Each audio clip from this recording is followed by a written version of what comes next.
अब हम कुरान मजीद से जुड़े कुछ सिफाती नामों की तरफ चलते हैं, जैसा कि अल करीम, अल हकीम, अल अज़ीम, अल मजीद, तंजीला, अजबन और अरबियन हैं।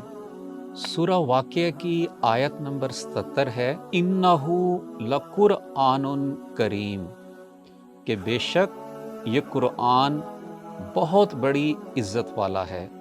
अब इस आयत के अंदर कुरान मजीद का एक और नाम इस्तेमाल हुआ है, अल करीम का।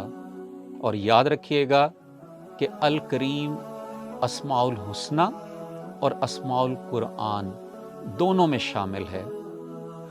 इस लफ्ज़ के मानी व मफ़हूम की तरफ अगर हम चलें तो अल करीम का लफ्ज़ी मतलब है इज़्ज़त वाला, मुहतरम, बुज़ुर्गी वाला, बावकार और मुअज़्ज़ज़।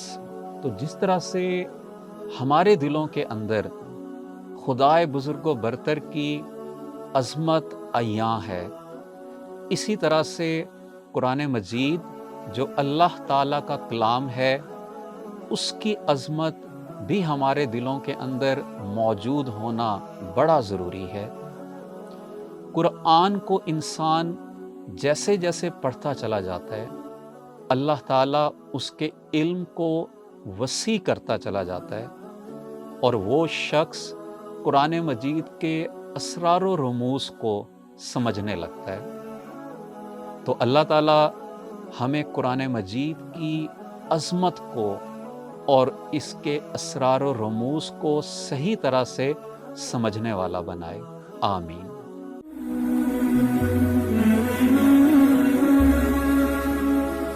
Mm-hmm.